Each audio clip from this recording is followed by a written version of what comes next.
This episode of Why We Bleep is sponsored by Signal Sounds. I've been trapped in this recording booth for 4 months. It's just me, my wife who is sitting beside me, and an iPad onto whose mirrored visage I have drawn 2 eyes and a mouth. It is my faithful friend, Reg Manifold.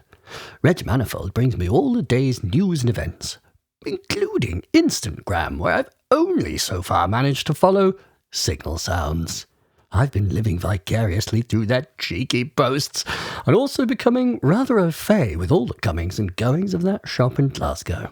They've got the Euclidean pattern generator on steroids that is the Torso T1, the entire range of deeply strange error instruments modules, including a CV-controlled Walkman and a music box, simply mounted to a Eurorack panel with an output.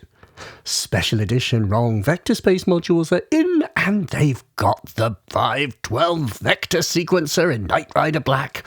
Oh, I've been debating that one incessantly with my dear wife, and I think I have nearly convinced her. I have begun to, I must admit, communicate a bit more electronically than via any other means in years last, so Instagram is the closest thing I have to human contact. Beyond that, of course, of my dear wife. It's strange, though. Every time I post a picture of her, people comment, "Nice case," and "How's that 512 vector sequencer treating you?" I have to remind people, I'm not falling for that. I know my own wife. So, for your deep-seated needs, be they electronic music equipment or other, visit signalsounds.com. That's signalsounds.com. Why?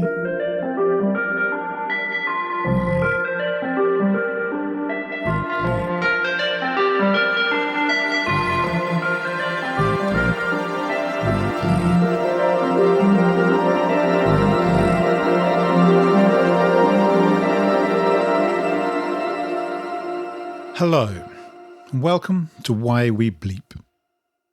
Now you're listening to my voice and you're thinking, gosh, what the devil has happened to Mr. Melodies? Well, don't worry, it's not your wireless on the blink. It's me, Tom Whitwell, the music thing modular chap. You know, soldering, Turing machine, keeps banging on about John Cage. Me. I'm here because this episode has a very, very special guest. I have the huge privilege and joy of talking with Mylar Melodies. That's right, he's the guest, I'm the host. This was actually my idea. I thought after 33 episodes of Why We Bleep that you, his audience, might want to get a better idea of who he really is. I was super pleased with how it turned out. So we talked about his background, how he started in music, and we talked about how he started his career answering the phones in the legendary music store Turnkey on Charing Cross Road, where I started my career wandering around looking at equipment that I couldn't afford. Almost 750,000 people have watched his Make Noise No Coast demo. Most people agree it's one of the greatest music gear demos of all time. Anyway, where it got interesting for me was talking about the difference between a review and a demo. Because obviously a demo is kind of a commercial thing. It's the job of a salesperson. Whereas a review is much more highfalutin. It's the job of a journalist, a critic. It's all about judging, weighing the evidence, the positives and the negatives, coming to a decision. But to make a demo, you have to understand the intent of the designer. What were they thinking? What were they trying to achieve? What decisions did they make about price and interface and what they kept in and what they left out? If you're a reviewer, you can ignore all that. Just say what you reckon. And I used to be a journalist and I edited a few music magazines. And I was always a bit iffy about the whole business of reviews. So I found this a really interesting take. I'm sure you will too. So we talked about lots of other things, which I won't explain now, because fortunately, once I stop talking, there is a podcast where you can hear us talking about those things. So enjoy it, and don't worry, next time Mylar will be back to introduce you himself.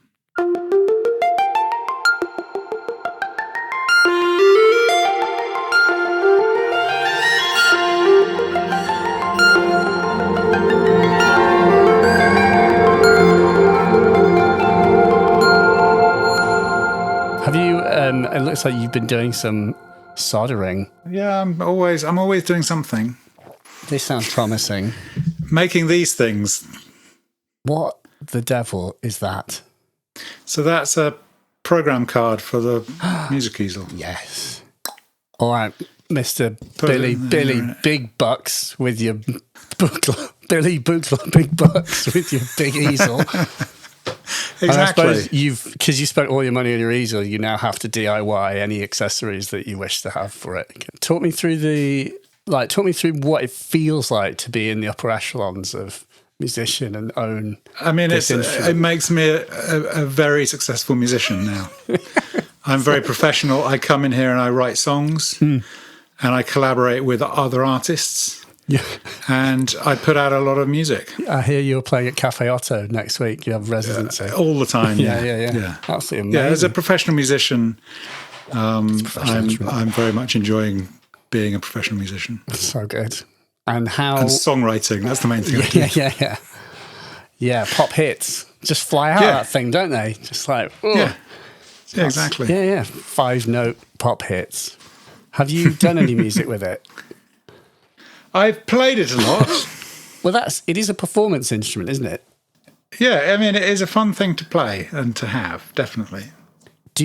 What was your objective in owning it?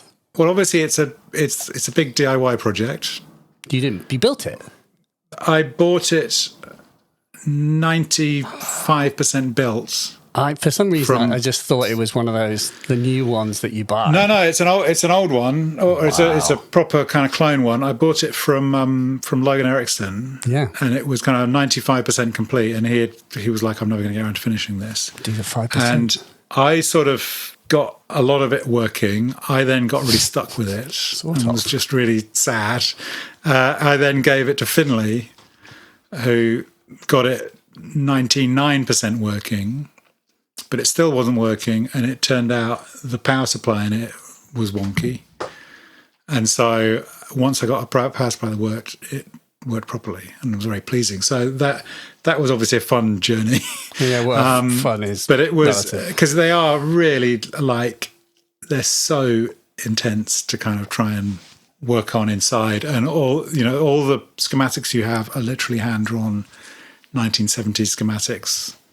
Yeah, it's definitely quirky inside. It has, it will have, like, the whole thing with these program cards is, it's like there's a switch, which is front panel, program card, both. There's basically a switch. There's hundreds of little switches inside it, electronic switches that switch between the front panel and this program card. So the kind of classic program card like that is just set up so you can put resistors into it and you make a patch. And then you drop the patch in, you switch it over, and the whole thing, it's a proper preset. So that makes the whole thing has just got twice as many weird kind of connections in it. Were you tempted to take that out? But it sounds like you've maximised the program card possibilities. Well, that's it. Because it's there, you can do all this weird stuff with it. You can access things and you can't access from the front panel. The way Eurorack is a really fun format for DIY, these things are really interesting because you literally just, you have that blank one and it's got all the inputs, all the outputs, kind of power. You can put pots and sockets and switches and stuff there. And you can just, get at it. God. Make it do weird things. I've thought about those program cards before and often thought part of what appeals to me about a music easel is the fact that it is unchanging. It's the opposite of a modular that you're constantly invited to feck with. And with this, it's actually, for once, it stays as it is and you just actually have to learn it. So in a weird, twisted way, it feels like, I suppose it's tinkering, but with some breaks applied because you've presumably got limitations in what you can change. But I suppose then the question is, if you're going to play God and outdo Don Buchler's own design by adding to it, what do you change? What do you add? Well, one of the weird limitations that is kind of annoying is you can't access the audio path at all in it. You can only access the CV. So that's quite an interesting kind of weird limitation. And actually, it would be really nice to be able to access the audio. There's lots of things that you'd want to do. If you just kind of turn it on and do the obvious things with it, then it's a very limited kind of two-oscillator monosynth with no resonant filter. Then when you get into it, there's all these weird things where you're like, why is it like that? And then you realize what it's done. Things like the two output channels have low pass filters on them, and they happen to be out of phase, which means there is a little switch where you can patch one into the other and it becomes a high pass filter. Oh. But also, I think one of the things is it's not something that he spent like 15 years perfecting. He only made 15 of them, whatever. So it was like, I'll have a go at this. This is interesting. And you can see there's so much thought's gone into it and so much kind of, as you said, interesting, weird ideas in it. But, he would have looked at it later in his life and just went, well, that's wrong. That's not. Right, yeah. That's not how it should be. That's very limited, and it's not. I don't know what his grand aims were, like other than to make tools for musicians. But it certainly feels. I remember playing with the plug-in version and thinking within minutes, like, I need the physical thing. Yeah. Like, it's one of those things where you realise that it's designed the way it is for human hands to interact with and experiment with.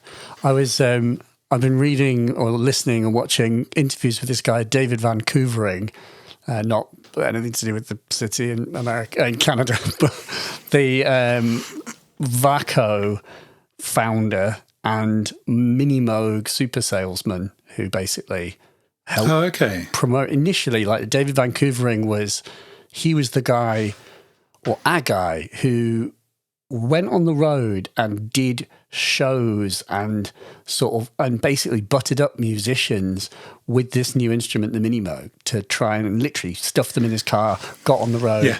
He went out to like clubs and he would go and got this fantastic new thing, the Mini Moog, and I want you to play it tonight. Put it on stage and put the Moog on there. And then he would say, he would work with, and he says, like, I would have coloured tape, and he would have like strips of red tape and green tape, and he'd work with the musician to work out like 5 different sounds, and he would mark them with coloured tape. So it would be the red sound is all the red settings, the green sound is all the green settings, my pink sound, your green sound. And then after the first set for that night, he'd go up to the musician and say, okay, well, I've got to go and do some stuff. Just for safety's sake, I'm going to take out the fuse just to disengage the instrument just for the time being, but I'll come back later. And he would do that so that the people would literally be like, I want you to play the Moog. And the guy's like, I can't play it. But it'd be on stage. And he would basically like kind of hoodwink them into like realizing the essential nature of having a Mini Moog.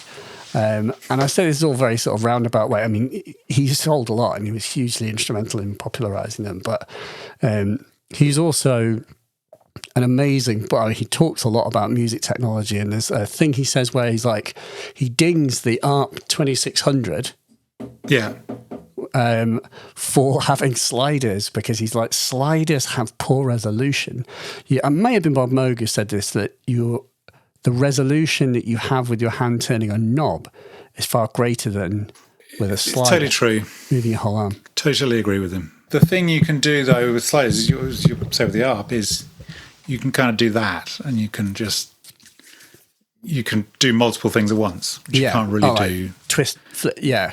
But, I mean, I remember watching, there's videos of like Charles Cohen playing it, and you just see these little tiny kind of flick gestures and that kind of thing that you can't do quite the same with kind of rotary thing. But it's I'm very ambivalent about sliders for some things. Basically, I do like sliders, and I think, but I wonder if it is half like visual.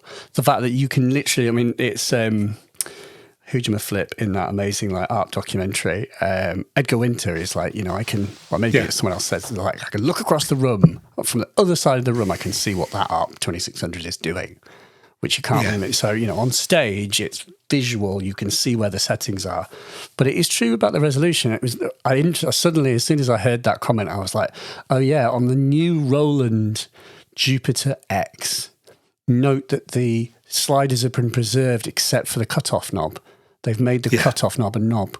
And I was like, yeah. Like, I remember seeing that the first time and thinking like, oh, what? Like, how cheesy, it's been turned into a knob. Like, it's it should be a slider like everything else, but actually, I really, I don't know better. So I suppose that's it. There's also not that many things that you need that super precision, whereas it's frequency based, isn't it? Like for an oscillator frequency, you'd need it. For a cutoff, if you've got resonance up, you'd need it. But for nothing else, there's nothing else you really need it that fine, I would have thought. Well, that's why you have, on the 2600, you have a separate fine-tune slider, because they realised there wasn't enough.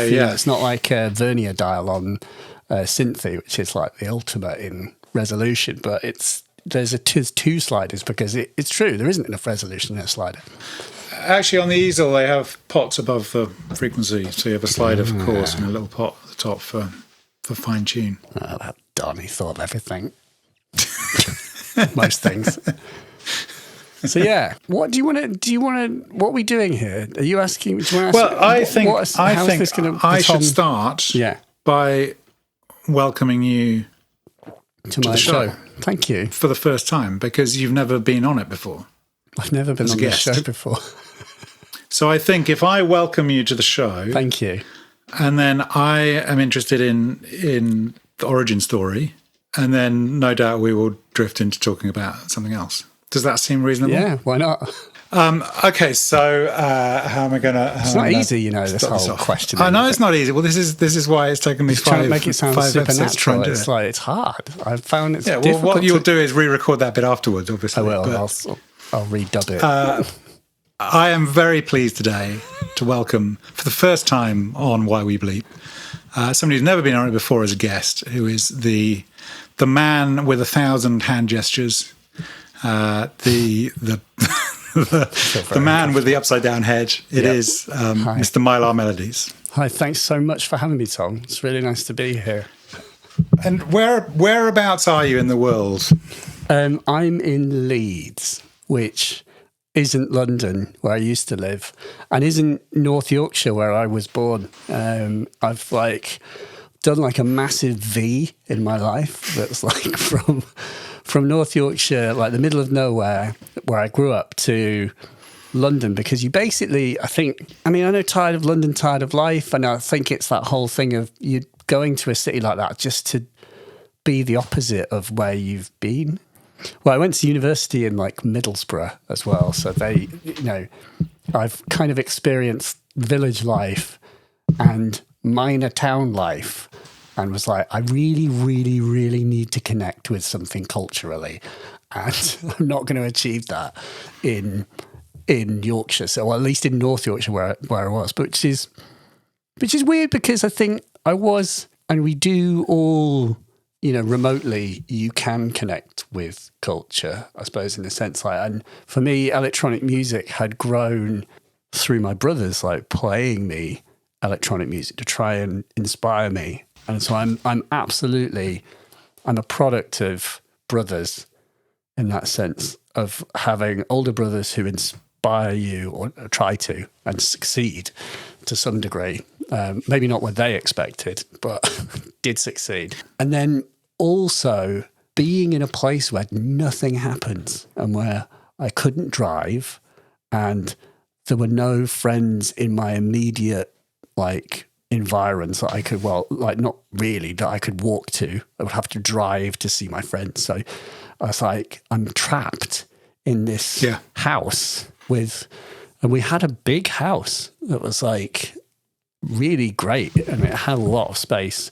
And there was this annex that had the entire top floor was just open and basically was empty. And my brothers had all left, because they all went to boarding school, or packed off to boarding school. And I think my parents were saw pity on me, or perhaps weren't able to afford to send the fourth child to boarding school as well. It was just all right, you don't have to go if you don't. They all do. So we don't love them as much, but you're okay. You're the chosen one. And so it meant I was at home alone and with all this space. And I've said before, the way that I got into electronic music was because a great uncle of mine had died, and I didn't know him really at all. I didn't know him to, really very well at all. And really the only time I've ever seen him was when I went to my great auntie's funeral, which he was at. And I think because we were the only direct descendants or sort of related descendants. He left me and my brothers some money in his will, which was, to a 16-year-old, a lot of money, and was enough to buy a stereo and also to buy music gear. And so I frittered most of it. I frittered all of it. But that investment in the hobby and actually buying some kit, which I did, and buying a stereo, which I did, I've thought about it a lot, how it's that thing of you get... It's two things. It's having access to music tools is hugely valuable if done at the right time. And it makes me think of youth clubs and talking to Roddy Size, who's he worked in a youth centre. He taught kids how to make drum and bass and use Ataris and make music. You need a place, you need access to the tools, and you need the kind of creative freedom to make mistakes and to sort of play. And that's the kind of key to discovering a new talent, hobby, capability. You have to have access, and it has to be kind of guilt-free and consequence-free. You can't feel pressured or ashamed or sort of, and I realised that I had all those things, because also one of my brothers is a DJ and he had an MC303 and he had an MPC. And I played with the MC303. So actually that device, notorious as it is kind of one of the first bits of proper electronic music gear that I played with. And so that was when it was your brother's or your brother's friend? It was my brother's. He owned it. And so I've seen an MC303 and I played with it, and I was just playing presets and muting them on and off. And then it was sort of connecting that I was like, this is a piece of electronic music equipment. This is kind of what Orbital use, which I was listening to. And that was the band that inspired me. And I had enough fun with it that I was like, I could sort of do this. I can mute things on and off. It's not very hard. I didn't do any sequencing, or I didn't create a pattern from scratch. I didn't read the manual. I literally was just playing presets and muting them on and off. But that little kind of spark of experience was like, this is something. And so that then... And the other thing was that because he'd been doing his research, he'd bought lots of issues of Future Music. So then I was leafing through Future Music as a way of finding out what gear should I get, because this was before the internet. There was it was just as the internet was being popularized. And did you have a kind of a sort of mentor or somebody who taught you stuff? No, not at all. No, absolutely not. And so much so that I remember when I was in secondary school and I bought all my kit and I've been using it for a few years, and I was playing some music to people who were on the music courses there, and they was how are you doing this? How have you done this? I was just I just have bought the gear and fired around a lot. Just kind of did it by itself. I truly did. There was no making electronic music, there was those Future Musics, but I don't remember buying any issues myself, and I don't remember. I remember that what I got from them was the guidance on what gear to get. So it was get an Ovation Nova, get a Yamaha IM1X, get a Spirit Folio F1, a few other bits, and a Samson mic, which I've still got somewhere. It's actually good, Samson S2. Here it is. My dad got this for me. But yeah, there was no internet. There was no YouTube till 2005. So there were at the time it was the guy going to the zoo. So it wasn't really like it was or is. And what were the things you bought when the very first things you bought then? I got a Yamaha SU700. I think was technically the first thing I got, which is very weird sampler. It looks. Yeah. It's weirdly, it looks incredible. It's big blue vacuum tube screen with MPCs or 909 style clackety transports and coloured pads. And it's really weird. And I don't think that history is going to, in 10 years or even now, I don't think you're going to be these are the new MPC 60s. And I can't, but probably, they will be, because it's, there's no accounting for taste. But it's not a cool device. I remember it was sort of, I would take like bits of like Groove Armada or bits of like an Bilk record and just like loop them and just let them play. And I had this RM1X because I got an RM1X. I got a Novation Nova as well. I put it all together. What I didn't realise in hindsight was that the RM1X is a really amazing sequencer, and I could have made like brilliant sequenced, proto-housey jams, but I think quickly I was like, how do I get all these things to like sing together? It doesn't work. And so I realized that if I commandeered like the home computer and got like a dodgy version of Cubase, then I would be able to sequence all the gear, and that's how I could make arrangements. And that's what I did. So I ended up using the RM1X as a sound module. And I suppose the weird thing is that like computer-based music making has always been hugely important to me and has actually been like how I've made a lot of music, but I don't really talk about it at all, except like now I'm starting to make videos in like my current like day employment where I can talk about plugins and do stuff. And but the computer-based sequencing is just like, it was brilliant. I think about how did I get through that stage where it's like learning to draw, where like you've got enough talent to know that you're what you want, and also enough talent to know that you're not getting it. And how do you muscle on through that stage until the results that come back are actually satisfying and you continue the hobby without getting so frustrated that you stop? And I think I always just really enjoyed like the process of like, the cool thing about making electronic music is that you can sit down and you can make something that's like bigger than yourself, if that makes sense. It's like a way of literally building a kind of poetic structure that's far larger than your voice can carry. And you can do it all by yourself, brick by brick, slowly and steadily, and build it up. And, and you can stand back and say, I've made a really well-considered piece of music, or I've tried to anyway. And you think, how have I done that? And you don't remember all the decisions that you made as you went along. It all just blends into one. But it's by making one decision after another that you do something, and then you think, I know what could kind of go with that. And you look for the sound. And I do remember that the RM1X was good. Like, I worked really well with having sound modules and kind of fast access to stuff. And I think in hindsight, it's kind of realizing that, all the clever clogs crap of like modular and designing sounds from scratch is not conducive to writing music quickly. And so what I've ended up doing with modular is like building music systems that just spit music out.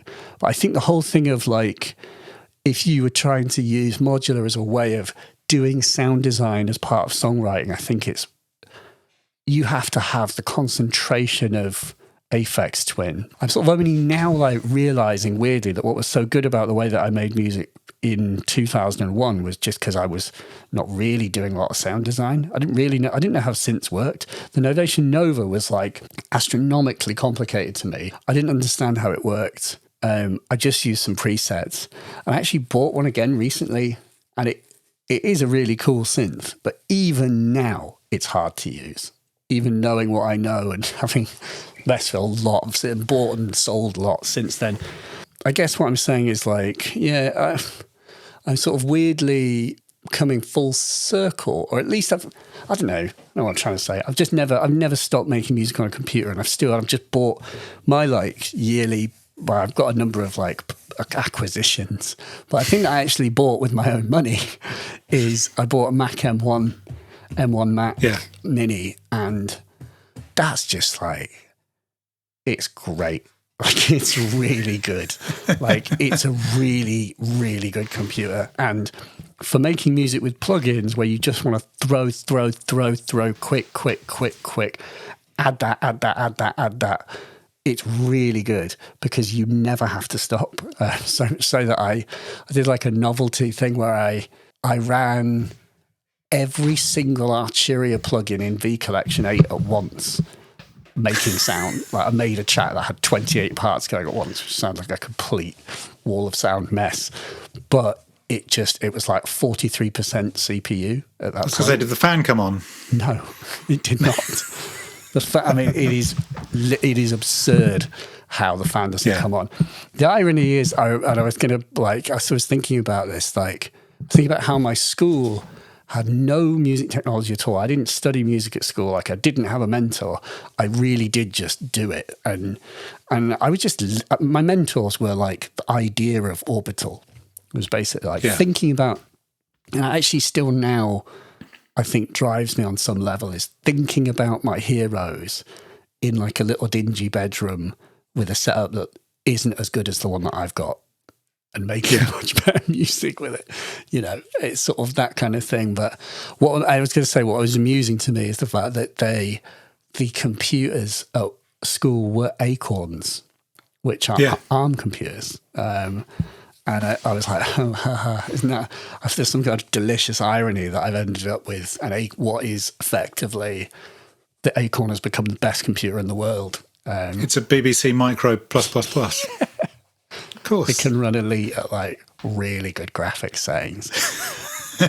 And it's interesting, when you were starting out, one of the things I've found is when I think back to when I was starting out, and actually when I think back to, not long ago, I'm really conscious of what I didn't know and didn't understand.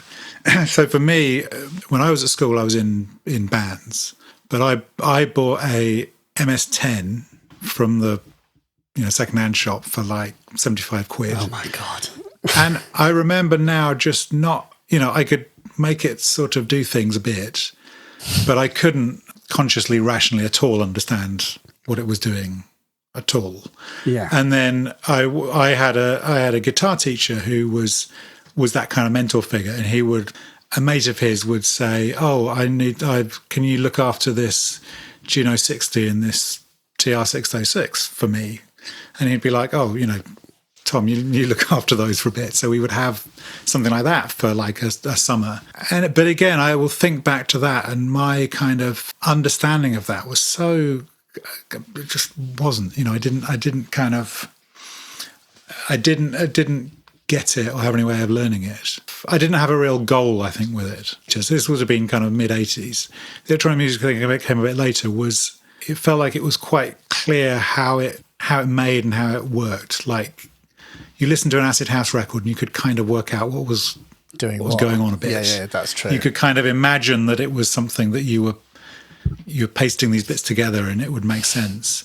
Whereas if you listen to like a Human League record, like something like from Dare, it's incomprehensible to me how something like that can come together. I was listening to a Keith Fullerton Whitman, in fact, a live set of him playing at Cafe Otto the other day. Yeah, super. And I have no notion whatsoever what is happening here. I cannot make any sense of unpicking it. And it's the way it feels. That sort of music feels very kind of infinite in a way, and I just can't grasp it. And it's a bit like when we were talking about the Music Easel, or the other thing I bought was a Prophet 6, which are both kind of closed, limited machines compared to a modular, and they do feel very different. You feel like you can. It's not that they're limited and they can't make lots of different sounds, but you feel like you can imagine the kind of wall around them. Yeah. And you can, like, there are some records you listen to and you can imagine how it came together, and you can kind of, I couldn't make it, but I could kind of see what the parts are and how they might click together. Whereas a modular, or what I used to have, which was the DX7, is so vast and so incomprehensible. And you would load up these presets and go, I have no consciousness at all of how somebody can take 6 sine waves and make them sound like a guitar where you can hear the finger moving on the frets. Yeah.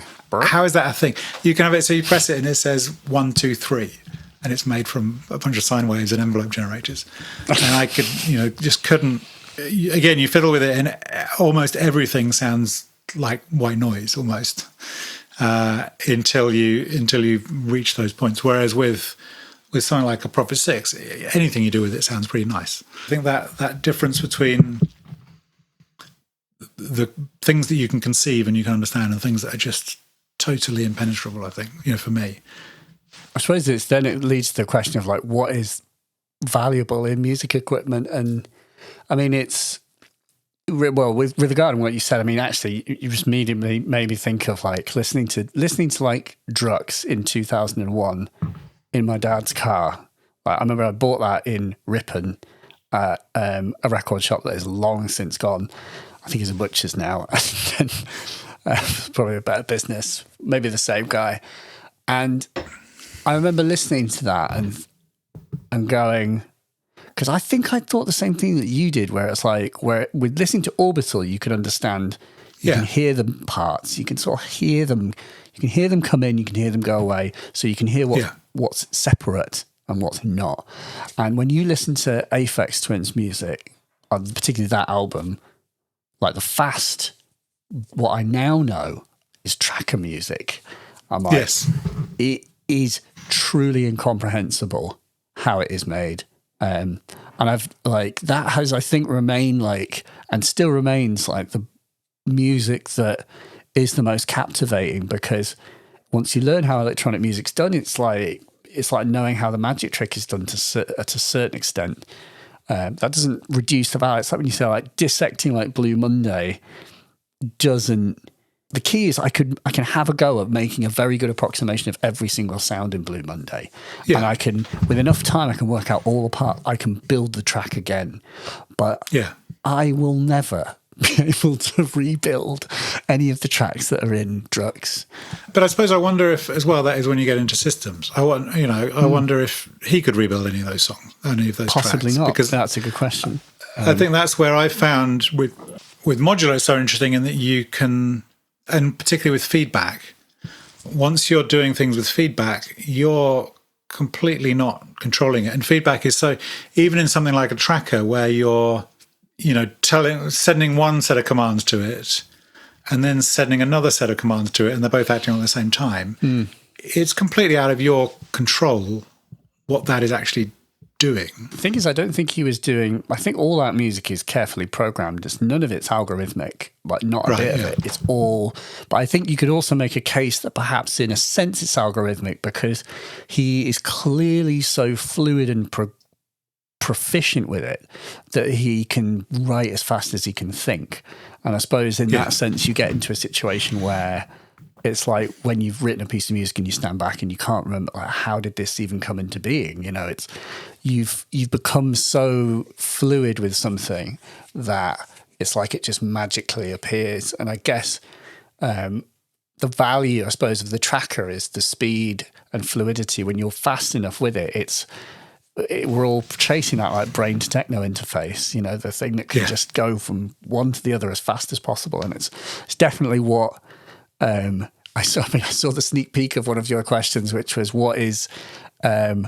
what makes a piece of gear memorable and special for you? I was thinking about that, and my answer is what I just said, is basically how fast and how fast is it to be satisfying? And I think that's like, how quickly can it satisfy you, I suppose, which is kind of, lazy. And I'm definitely, I can't remember who said this, like musicians are, it was Colin Newman. I did an interview with him and he's like, musicians are inherently lazy. They're looking for fast access to things, like the pedal that makes the sound, the one knob that makes it sound good. And I think that there is, for me, and that's the problem with the DX7 is but I think also it's also what I was saying about when I first started making music, and what I realized I gravitated to things that would just give me a sound instantly, because I didn't understand sound design. And I think the hard lesson that has taken me 20 years to learn is that I don't have a process, and sound design should be or could be a separate process to the writing process. And you can have a period where you make sounds, you can have a period where you make music. And I get tremendous satisfaction from just sitting down in front of a computer, like with Ableton Live, and just throwing plugins and just doing really basic sounds that have lots of release and just bugging out to them. And And actually, I've had like one of the best, sort of most productive experiences with synthesizer on my phone, where all it is just a little polysynth. And what's great about it is it's literally just 32 steps, and you just put little dots on a grid, and there's no more to it than that.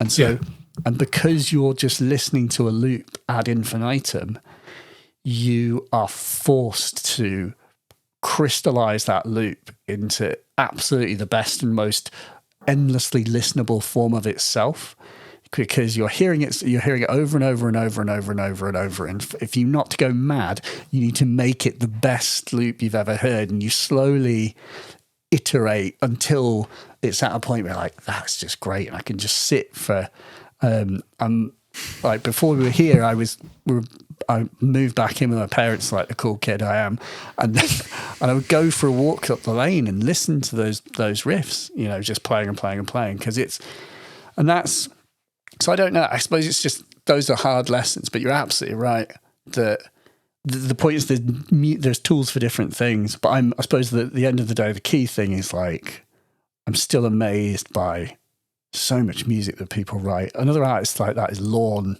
If you ever listen to Lorne, how I haven't listened to it.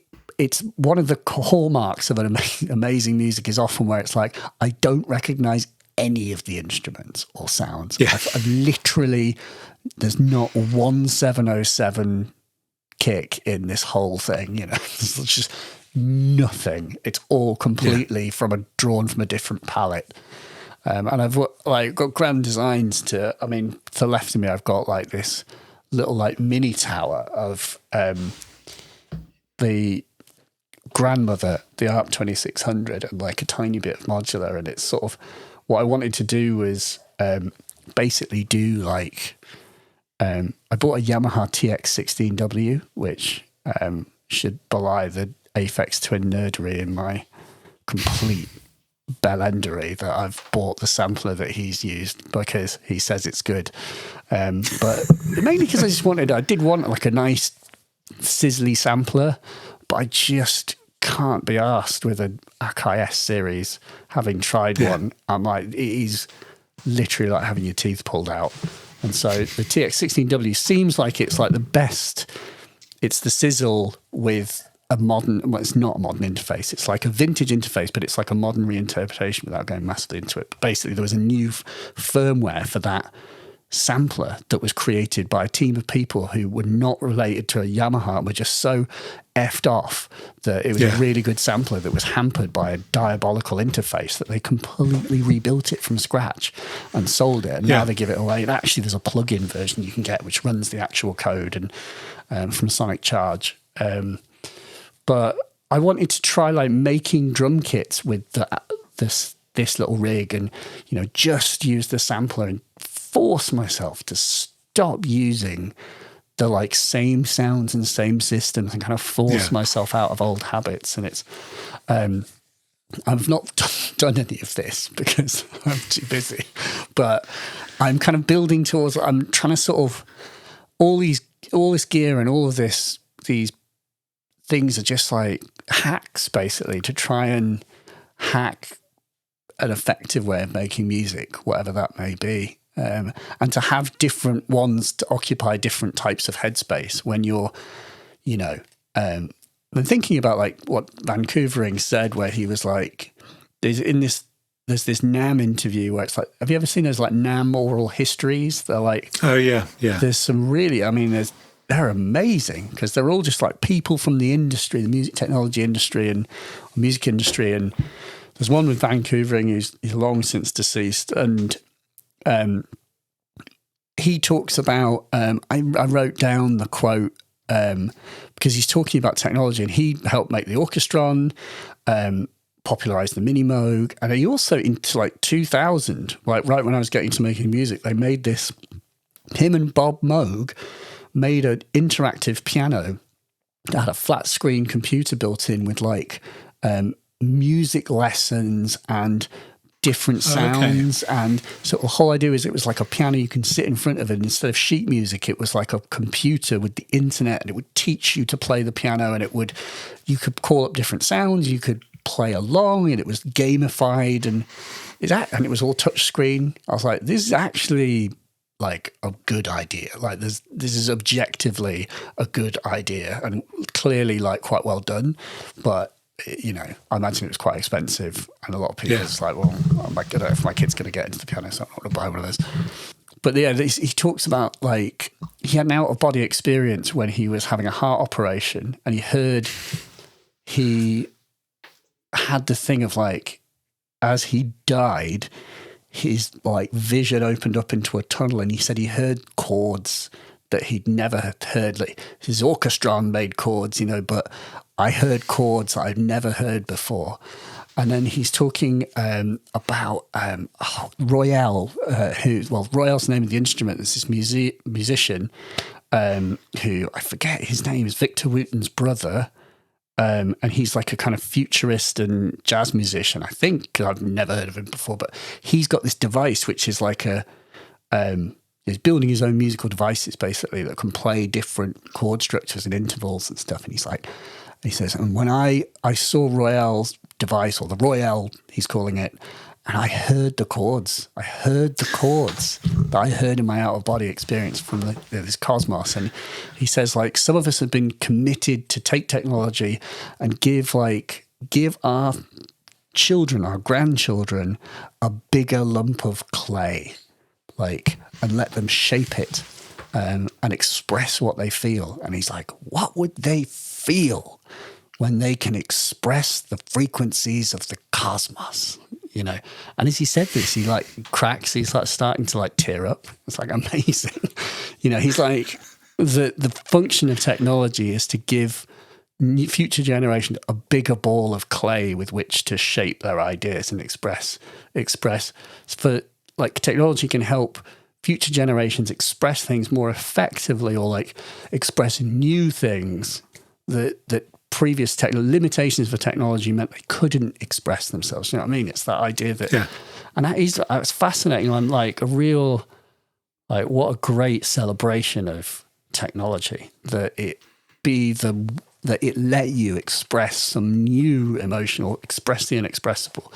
And that's certainly when he says like expressing the music of the cosmos, I'm like, wow, that's definitely, he's talking about modular synth, isn't he? I mean, that's surely how we're going to express. I mean, or it could be a DX7 patch I think it's probably a DX7 patch with the micro-tuning. Well, sadly, you've sold yours, so that's you out of that game. You have to find it on your music. But I think the amazing thing when you were talking about when you started is that had it been 10 years later, you would have been able to do it for free immediatave in plugins, downloading your cracked version of Fruity Loops or whatever it was. Cubase, so apologies to. Yeah. Now I've got NFRs of everything, so I get it without paying now. It's same, but legal, so it's fine. But that incredible democratization of this. I mean, there was a story I was reading about just how in Argentina there was a big program to give laptops to school children. And suddenly, 5 years later, there's a massive electronic music scene in Argentina from those exact kids who were given machines, and they all plugged into that. Obviously, what else are they going to do with it? And you're seeing that, literally everywhere. And so the kind of those stories of people who have unusual access to the devices suddenly all kind of evaporate a generation later because. Everyone has anyway. They don't need it. I mean, that's it. And you do see these scenes all over. But when I was in Portugal, there's a whole scene in Lisbon that is exactly that. Kids with laptops making electronic music that doesn't sound quite like anything else. Yeah, and that's happening. Just everywhere. I mean, I was looking at Murder Beats. He's like a kid from Canada. He's like a 20-year-old or like under 20-year-old, and it's just and there's like all these footage of him in a studio, but it's just on his laptop, and he's just got Fruity Loops, and it's like, that's my instrument, it's Fruity Loops on a laptop, and it's like, fair play, and Skrillex laptop music, and there's a lot of these people who've made like tremendous amounts of success and money from just like their parents' laptop or desktop computer, back in the day. It is wild. And it, the limitation of the laptop, that music, that it's not stopped anyone from making amazing music. I mean, we're always like chasing. That's the weird thing about the M1, I'm like, it's very powerful. Isn't this amazing? Isn't this unlocking new possibilities? But then I'm like, well, Aphex was making drugs on like a 1999 spec computer, or possibly even earlier, and trackers are very, all it is just some samples being played. I mean, it is so basic that, of course, it was Amigas or whatever that were doing it originally. And so, in a sense, we've not needed powerful computers. I suppose that I bring up the M1 just because then it's I do wonder what can the future generation of kids do with when their home computer is so powerful it can do all this stuff with no breaks. What do most people have any business owning what business does anyone have owning a computer as powerful as an M1 that isn't a musician or a video editor? It's what will you do when you've got not limitless but tremendous reserves of power in your computer, and you don't, and I don't know if the joke is whether it makes for better music. Blue Monday is an example of how, when you break it down, it doesn't take very long because it's got 3 parts at a time, and some of them are just like a guy singing. So it's not about power, but I suppose the curiosity is are there other things around the corner, like the bionic chip and all this sort of stuff? What is all that about? When Apple are saying we've put in the latest technology allow for your artificial intelligence to be simulated for all those artificial intelligence things that I'm doing on my computer. It's what? Am I the only person who's sorry, what? But you may be. If you use Photoshop, there are bits of that that count as that now. Yeah, there are things like using neural things. And they're just. And in fact, your phone's full of it. If you've got a funny app that's swapping your face with somebody else's on your phone, that's what will be billed as AI, or what will be billed as machine learning. I don't know. I obviously don't know that much about it. I don't either. Well, that's my point. Is it's what is this? What is this for? All of this power? That's more and more realistic interfaces. Really leather that looks a lot like leather. Yeah. You can zoom in and see every pore of that was simulating the bulb. Incandescent bulbs on LEDs. Yeah. That's going to be a lot more more glowy. Yeah, that's the thing, I suppose. You could have even better analog synths, but it doesn't, most simulated. But they're pretty damn good now. It just seems like to me, the music software like that has been a pretty solved problem for 10 years. You've been able to stack up a bunch of reverbs and a bunch of simulations of things and record fluidity. And as we talk about that idea of imagining Aphex with Player Pro in the year 2000, he's fast with it. He can just go right now this, right now this, right now this. Yeah. And if you're stopping to freeze, or if you're I load up sessions and literally I am on my old computer, I'm utterly at the limit of the headroom, and it's stuttering and there's no sense that I can then add new things. I've got to do all of this laundry to fix what's there and freeze it before I can do anything else. And I suppose that is true. The idea that you don't have to, there are no breaks, and you can just keep, working on the next thing on a session, so that you keep it, a fluidity and complexity to your music. You're not just recycling the same instruments and parts because those are the ones you bounce down. That is there's a physical, real-world benefit that may improve music because you're not stopping to do housekeeping in the middle of the creative process. You could argue you may achieve flow, more quickly because you're not stopping to think. And that might be where in the, one of the things I watched this year was that Beatles film. I've started watching that as well. And in that you see the old professional studio system, where they turn up at a place that is perfectly set up for them to work in, and they have any amount of tea and toast brought to them, and they will say, press record and it's recorded. There was that amazing bit, though, where there's a bit where Glyn Johns is like, should we keep that one? And they're like, yeah. And he's like, it's 8p it's 8p a foot, this tape, do you want to keep all of it? And they're like, yeah, I think we should probably keep it. And he's like, all right, then, if you want, we can keep it. We were just going to record over it. Money bags. Yeah. Wow. But that kind of, it's almost like that experience that only the people in that perfect world had, where you just press record and it's recording. Fluidity. I mean, I've very seldom been in a studio, but there's definitely, I've had like one good experience like that where I was in the studio and it's like there was a man, in this instance, who was tasked with just do stuff.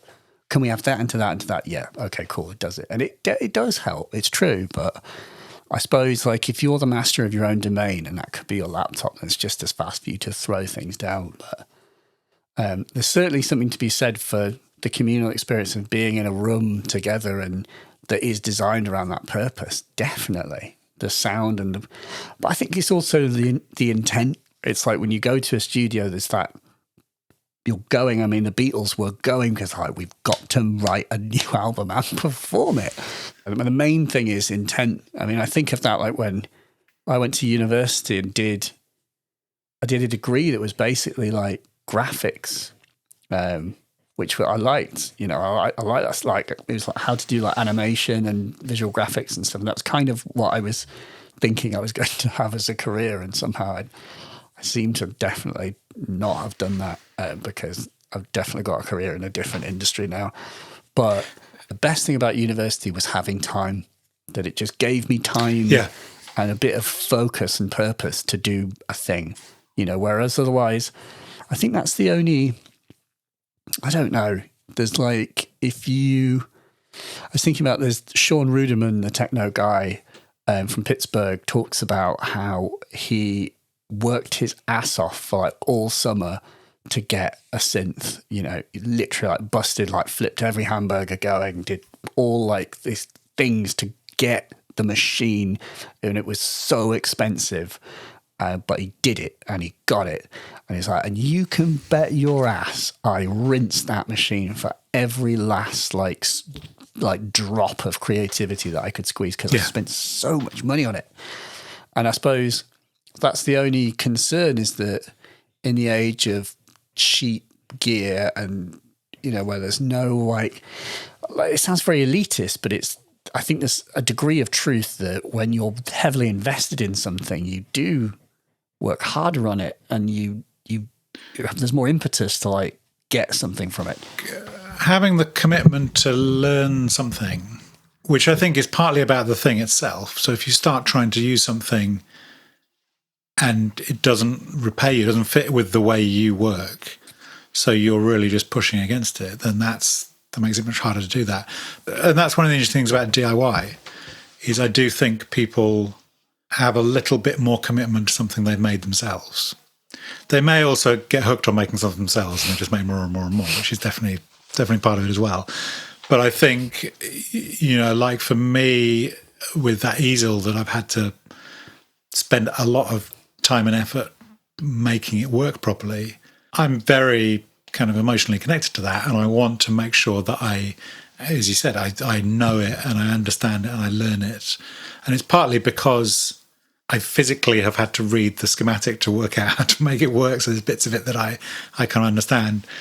But there is that commitment, which is quite different from, I fancy one of these, it's kind of interesting and cool, but I haven't quite had the patience to dig into it, and maybe I will, maybe I won't, and maybe I'll sell it again.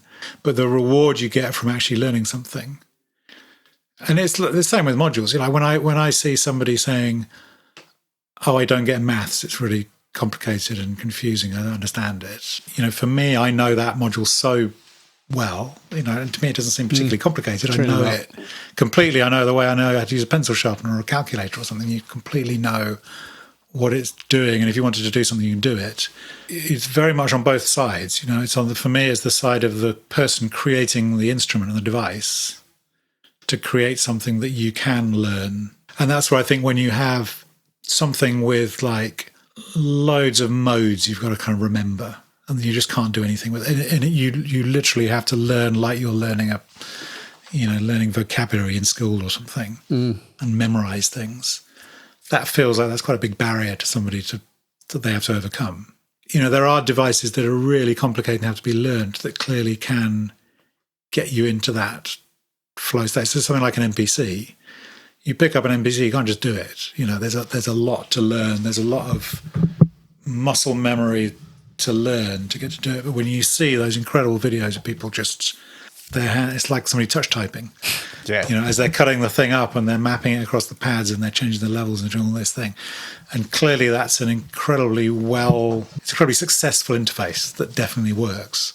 It will have modes in it. It will have lots of different things in it that aren't intuitive. So it's that kind of interplay between the two sides of it. This feels like the key bit is that you are, in all of this, is that you see someone doing something that inspires you. I think it's, I think that's what's great about YouTube. Like if there was, like that is what I see as my role on, in anything that I'm doing on some level, like if you go like, the 5 whys or whatever, I keep asking the question and why, what do you get at the end of it? And I suppose to inspire people, like, be it through even like a gear demo of something that isn't something that someone intends to buy. Like one of the best comments I saw was like someone, I can't remember what it was. Like it was like a module or some micro freak or something like that, and they were like, I really enjoyed this and I'm not going to buy the thing. I'm not bothered about buying the thing, but I'm going to build a version of this in Bitwig's The Grid now. It's like I'm able to I took inspiration from what you taught me about the thing and I can apply it my own way. And I think it is a great, it's like one of the great things. We can now just see these things and be inspired by Charles Cohen or by, someone playing a Stradivarius, or like you can go and see like Rhapsody in Blue with Leonard Bernstein and you can just watch that. Like, I watched that. There is an incredible rendition of Rhapsody in Blue. It like literally brings tears to my eyes, and it's like it's just there. And there's like big lectures with Bernstein talking about musical theory and playing the piano and stuff. It's all just there to see, and it's all there. I suppose it's just like half the battle now feels like curating it, And do you have the discipline to push yourself through? And I suppose true passion, if that's what if you're really passionate about something, you will. I guess it's also like, it is, I think the tricky thing is like the whole proper practice, and the process of deliberate practice. The key word is deliberate. And I think that's something I feel I was never taught, because I think once the danger is that when you get a certain degree of proficiency, that it becomes a circular thing where you're like, well, I'm good at these. I have this repertoire of things that I've worked out how to do, and then you don't stray beyond it. And then that can be dangerous. And, I will do things like buy a Yamaha TX16W and a circle on, because if my hero, Richard James, is deciding to like make music in that way, I know that he's probably doing it in part because it's a challenge, because the circle on is another good example of like an MPC-like device that is a complete dick when you pick it up. It is just an absolute dick, as we've talked about before. And actually, I was reading an interview with him, and he says, he's like, I'm my own worst critic. Like, I'm not worried about anything that I see that people will write about my music, because I've already thought of all of the things that you were going to say. There's really very little that you will be able to tell me about my music that I haven't already thought about, which I thought was interesting, because he's saying that from a perspective of saying, I'm always critical of what I'm not good at, and so I push myself in that direction. I push myself to get better at the thing that I'm. And he also said, regarding like equipment and making music. He's like, I'm not interested if I'm not learning something. Yeah. And that I was like, oh God, that's so annoyingly smart. Like, if you're not, I'm not interested in playing or making music if I'm not trying something new or teaching myself something or exploring a technique or some concept, something that I'm unfamiliar with. And that is the driving force. And it's going to keep you fresh, and it literally keeps you alive as well. Like learning a new thing. I was reading this book about how literally to live longer, do a new thing. Yeah. Like every month, do a new thing, be it try squash or, take a dance class or it doesn't matter what it is. It's just got to be a new thing. And that process of like elasticity is. And then the other thing, before I forget, I was like, it was a really good tip, is to do with like getting things done and the whole, the GTD process and stuff.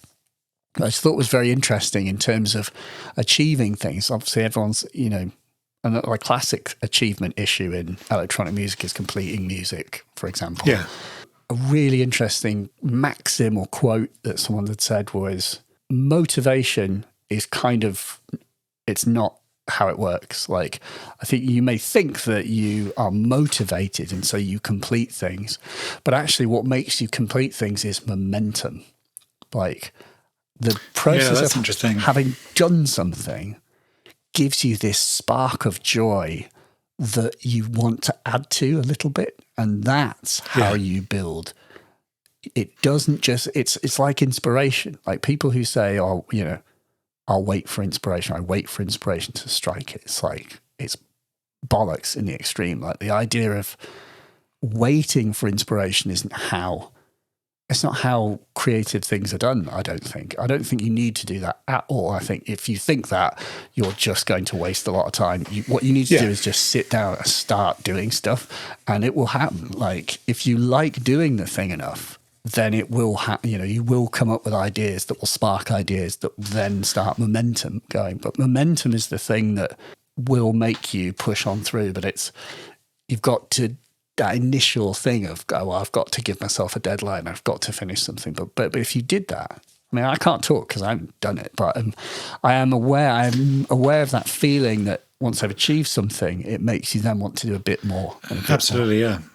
There was a concept that I liked this year was productivity dysmorphia, which is where people are completely unaware of the amount of productivity they do themselves. So somebody will look at themselves and feel they're failing to achieve anything. And yet, by any sensible criteria, by anyone else looking into it, they will see they are achieving a lot. Yeah, you're essentially addicted to that sort of little rush of completing things. And so if you ever go off the ball at all and you're not completing something, you feel you're failing because you're doing 3 things a week rather than 5 things a week.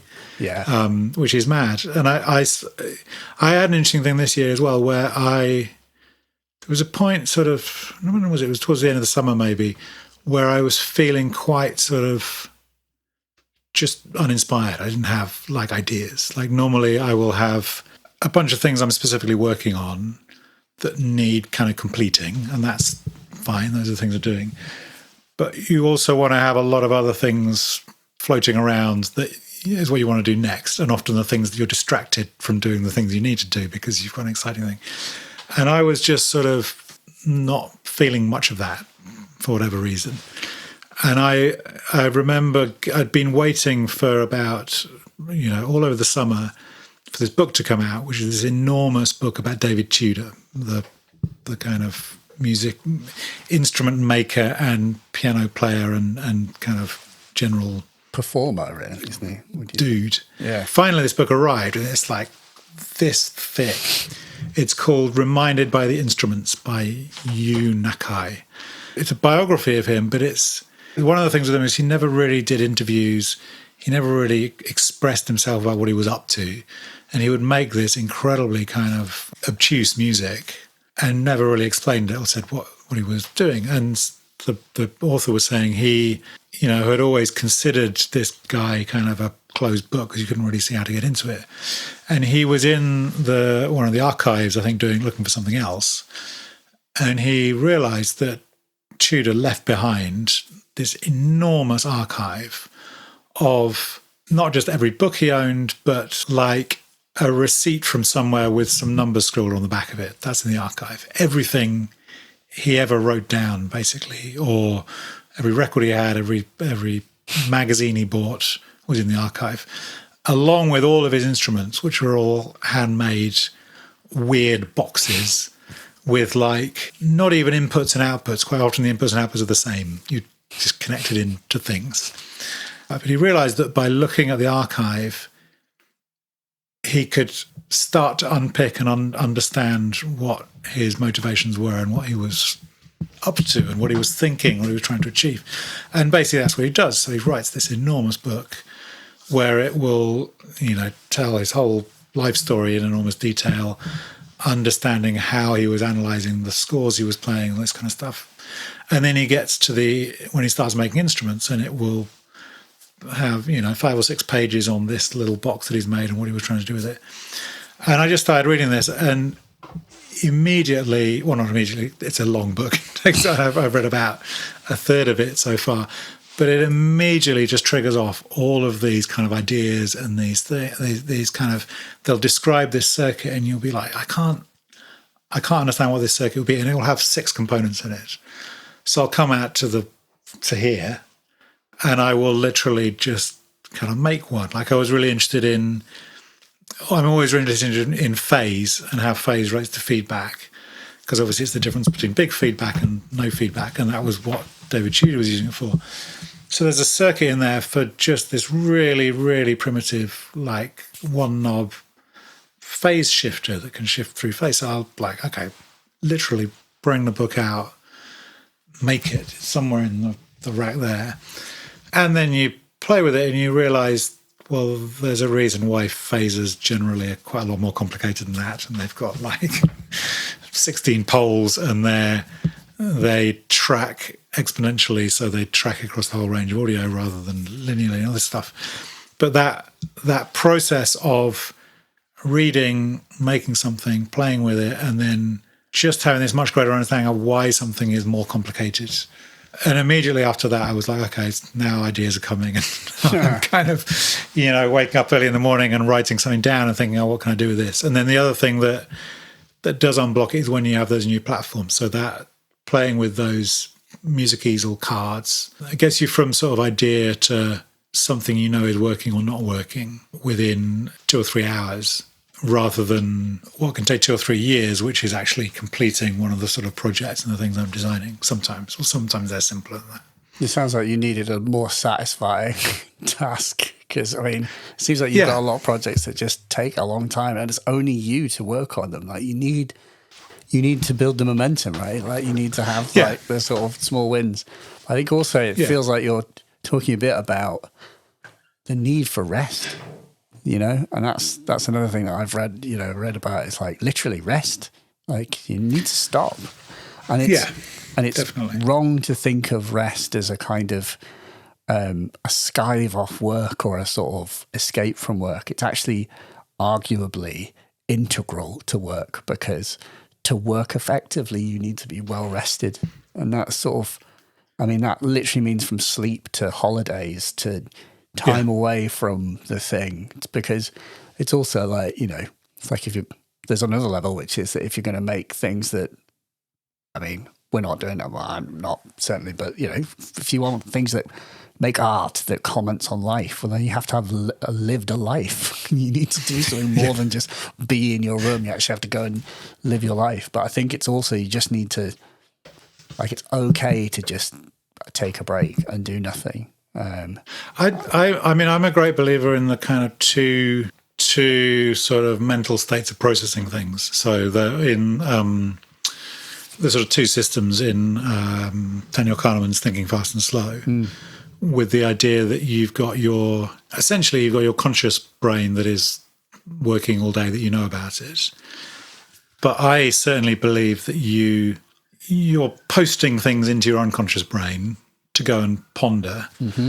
And probably it's seems to be stronger at pondering when you're getting plenty of sleep or you're getting some exercise or you're, doing something else. And then this miraculous thing where it then posts you the answer back. I mean, what you're describing is literally what happens. Apparently, I mean, I've been also reading these books where it's like, that is like there really truly is a consciousness of unconscious, and it's exactly completely right. Yeah, and that's how. And I'm just now very kind of at peace with that. So I'm very much under. One of the things is I definitely know if you kind of throw a bunch of ideas at me, I'm not necessarily going to come up with anything particularly clever on the spot immediately. You can respond in some way using your conscious experience or your, that's like something we did previously. Oh, that could work. We could do it like this. But often to get an interesting, useful answer, it needs to percolate for days or weeks or months. And then you'll be walking down the street and you'll go, okay. And particularly, I think I notice it much more with the sort of, like I remember after spending a lot of time looking at really, really small things, trying to make various really small things, I suddenly was riding a bike down the road and I was like, no, that is wrong. I need to make something big. And that's when that kind of control module with just big knobs on it. And that emerged pretty much fully formed. And I can't say that I sat there and thought, it wasn't me, it wasn't the conscious side thinking of that. It's just the unconscious was obviously pondering that and then was like, this is the answer, this is how you should do it. And, you receive it and that's, good. The book I read literally talks about the fact that when you are physically moving, your mind thinks differently to when you're sat still. And so that physically moving really helps the thought process. There's a reason why, philosophers go for walks and there's, there are famous people who've they build time, they specifically build time into their schedules to go on walks or go out and do what appear like mundane activities because they've realized that it's an integral part of the thought process. And I think it's the problem of the modern age, and especially also both being in an office and working from home where it's considered sort of semi-taboo to go out for a walk. We're supposed to be always connected. We're supposed to be on, in a sense, it feels like you're being denied the option of going for a walk and being disconnected to just be with your own thoughts. And it's the thing that I have the most fear about with social media is this quote that I read on social media somewhere, which is that social media takes the time that you would have had to just be alone with your own thoughts and it just rams it with the thoughts of other people. It's thinking time that you should be using and you could be allowing your subconscious to chew over as you do nothing. And yet you sabotage it with distraction, which is a terrifying thought. It's making us less, it's harming our concentration potentially, but it's also potentially harming the quality of the ideas that we can come up with through its sort of inane hostage taking of our thought process. Although maybe if it is truly subconscious, then it's happening below the surface anyway. But it seems that those revelations, they happen after the walk, and the key thing with the walk is that the walk happens in nature as well a lot of the time. And part of the reason for that is because you don't have to think carefully about your environment. And from a standpoint that when you're in a city, you have to be watching for the bus, checking to the thing, I'm stepping off the pavement, I'm going through there. All that stuff is happening. But in a wood, you don't think any of that stuff. What about cows? What do you mean? Bulls? What about, foxes? You've got bears where you are probably, haven't you? Bloody hell, it's not that bad. If you're in a field with a bull, that's fairly singular. But I think your mind's working out some amazing new module as you're vaulting the fence, So when you stop and you're panting, that's true. The oxygen. Taurus. The Taurus. That's what I need to make. So, I don't know if I've fully interviewed you. Well, I think you're doing a great job. So you've talked about you got into doing music. Yeah. You went off to university. But as long as I've known you, you have been somehow working in the music gear industry. Yeah. And how did that start? How did you get into that? That started because when I moved to the big bad city of London, not Middlesbrough, I was like, I need to get a job and I need to establish myself. And so I was like, right, what am I going to do? And while I did sort of make some limited effort to try and do some work in like the, animation industry and like film industry and stuff, it really was very half-hearted. And I was like, a quicker win will be, there's this shop called Turnkey. And Turnkey is like, I know it, I bought stuff from there. I could work there. I could be like one of those people that sells gear. So I'll go and work there. And so I went for an interview and got the interview. And so I went to work at Turnkey and I was doing telesales. So I was on, if you've ever like, where Chipotle is on Charing Cross Road, that's what used to be Turnkey. And Turnkey, interestingly, the building that was Turnkey was a music shop called Selmer's before, and the Beatles bought guitars from Selmer's back in the day. So it'd been a music shop for a long time, and Selmer's went out of business, and it turned into like a computer shop, and then it turned into Turnkey. And basically, Turnkey had the shop, and it was kind of a, there were, I don't think there were really, I mean, there was Macari's and there's sort of the more trad music shops down Charing Cross Road, but what was good about Turnkey, it was full of like gear, so it was like more, there was more electronic huge, wasn't stuff. It was, yeah, and it had like had the sort of street level, and then there were stairs down, and downstairs it had the synth museum. It had a synth museum, which was amazing, and in that synth museum, which we were never allowed to touch, there were like, they had a System 100M. What else did they have? They certainly had VCS3. Did they? Because when I was there, that. they were basically decommissioning the synth museum, and I owned a Schwayman S1, which I bought with the money that my grandparents had given me to buy a car. Instead bought a synthesizer, which is, I mean, very disappointing. It would have been a very good investment if you still had it. Yes, it would. It really would. They were, what, about $2,000, weren't they? They're now about $6,000. Yeah, hindsight is 20/20, but I've done all right. I'm fine. I've got enough synthesizers now. So tell me about working in Turnkey, because it was such a sort of legendary place. So you were on the phones, you weren't in the store. I would. What people rang up and said, I can't get my Akai to work. Do you fix it? I want to make this is Phil Collins. I can't get this to work. Yeah. Can you come around and fix it? I do remember I spoke to. I'm trying to think. Who did I? There were two famous people I remember talking to, and one was Howard Goodall. Howard Goodall. Oh, yes. Howard Goodall. I sold like some stuff to Howard Goodall. But point was, the main thing wasn't talking to celebrities. It was just talking to people, just phoning up saying, I want to make music. I want to do this. I've got some money. I want to do that. Like, what do I need? And so it was a process of like, literally pick up the phone. Hi, how you doing? Yeah, good. I'm looking to do this and this. Cool. Like, and then you just have a conversation with that person about what do you want to do? And then you go, all right, so let me have a think. Well, you want to do some music? You've got like 150 quid. You need an audio interface and a MIDI keyboard, or like, and you'd be furiously Googling these things as you're talking on the headset, like pulling ideas up. Like, okay, what have I got in stock and what's available and, what's good, because it doesn't behoove you. That's sort of I think there's that thing of being a salesperson. There's that sense that, you're innately out to hoodwink someone and, rip them off and fly into the sunset. But the reality is that we don't live in like the 1940s. No. Snake oil salesman. Although if some of the hi-fi stuff that I've seen regarding like cables that have got like aligned electrons does feel a little bit close to the bone. Not quite sure how they get away with that, but okay, fine. But that is not really the case because people can return things very easily. So you were like a doctor, you were prescribing them stuff. Exactly. So someone comes to you, they say, I've got this pain.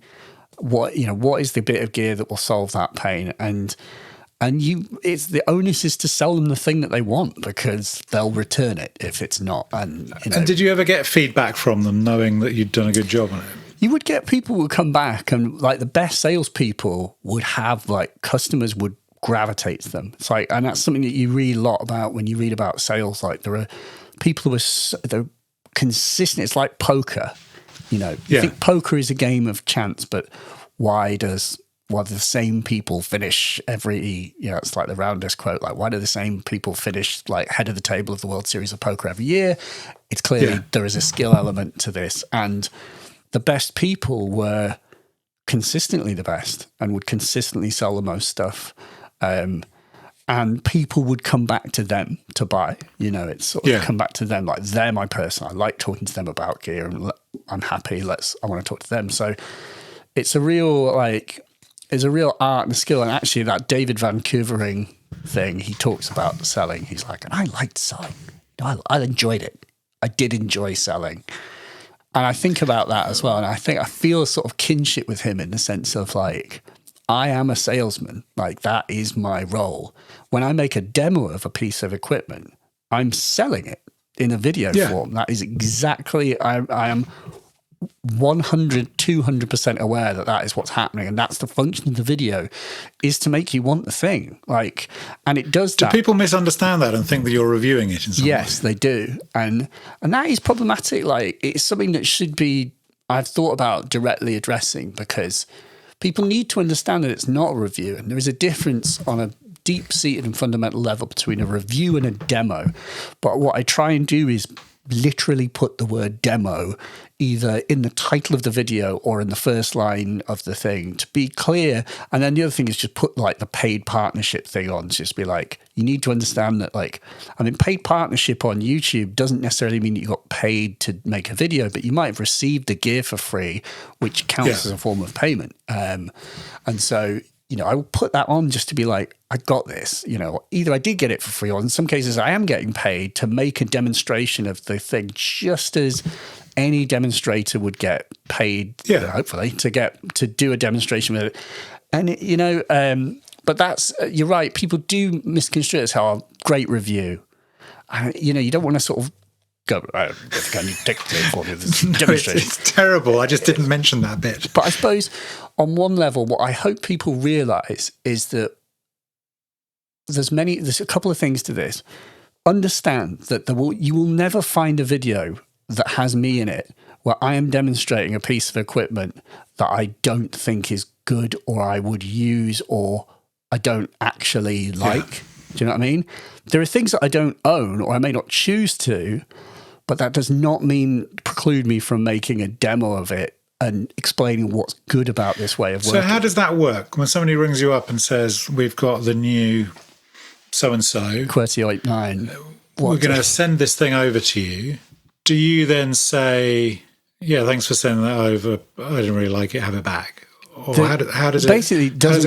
Doesn't really come to that point in most cases, because I already have, having worked with music equipment for 20 something years, I usually have a good idea that I'm like, this isn't for me.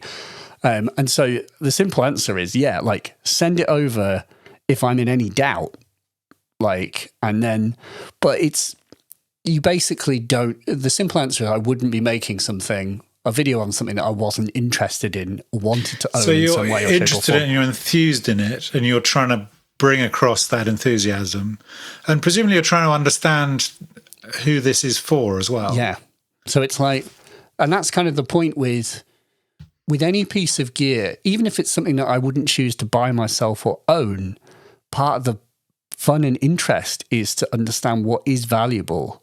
And, case in point is like Make Noise Morphogene. I didn't own the unit that I had. I only borrowed it for the purposes of making the video. But that doesn't invalidate my thoughts and the things that I was talking about, because what I'm doing in these videos is trying to inspire and create a sense of the possibilities that particular thing makes available. And what I'm interested in isn't necessarily what you're interested in. But the point is that the video stands alone. Like, the video, in a sense, although I make it, it's separate to me, because it's It's a video where someone has made the effort to try and understand what's great about this particular thing and communicate that in a way that will hopefully inspire you. And I mean, I guess the thing is, like, when you think of a review, like what a review would also do, because it will probably do some of that, and most reviews do. But what it would also do is it would have kind of like a part where you say, oh, and here's what's not good about it or bad about it, or this broke, or, and the thing is, this is something that people need to understand, is that music gear isn't bad, like, anymore, like, if that makes sense. There is really no music gear that you can buy unless it's like no brand sort of weird stuff on like Amazon that is like bad anymore. Like, everything is really well made. And that doesn't mean to say that there aren't things that break, because everything breaks at some point, or there are always a percentage of things that will break, no matter whether the brand is Rolls-Royce or Skoda. There are always things that break, so that is always a factor, but the percentage is larger and smaller for different brands, but there's always it's within a sort of reasonable window. And so everything's good. Is it also the person who designed it made a bunch of decisions deliberately? Yeah. And they were making decisions about how they imagined somebody would use it, or about a particular price they wanted to achieve, or the constraints they had because of the moment, because of what chips were available. And they made those decisions. And I think what's really important, or what's really interesting, is if you're able to understand those decisions and explain them to people and enthuse about why they've done that, it's a thing that the designer themselves might not be as good at doing. Like, I'm thinking of pieces of music gear that are sort of notoriously bad. Which the only one I can think of is things like the Akai, the Timber. Oh, sorry. The Timberwolf. You see, this is a great example. I mean, I will say that the occasion I tried it was the Timberwolf, the white keyboard. It did not work very well. Like, the one that I tried at NAMM, and it really didn't feel in tune, and it felt like a lot of the knobs didn't do a lot of things. And I've never made a video about it, nor have Akai asked me to, exactly. But like the Rhythm Wolf, is that the drum machine? I think that was the drum machine. The really interesting thing about that machine, which when you try it, you may say, oh, this sounds weird. This doesn't sound right. That's an odd sound.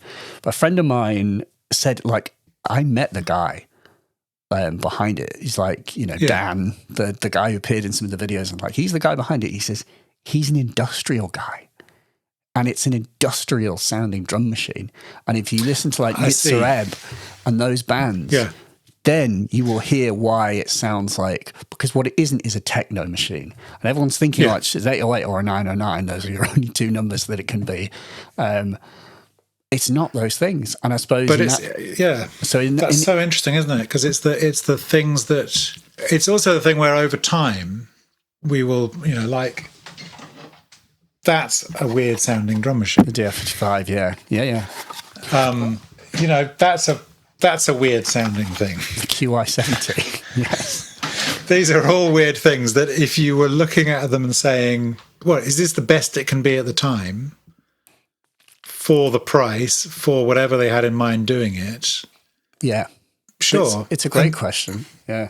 And then you obviously get the classic 303 question, which if you were reviewing the 303 for the task that it was presented, it might not have been a terribly effective. Yeah. Well, maybe it was. I mean, it was a pretty cheap price. It was quite sophisticated.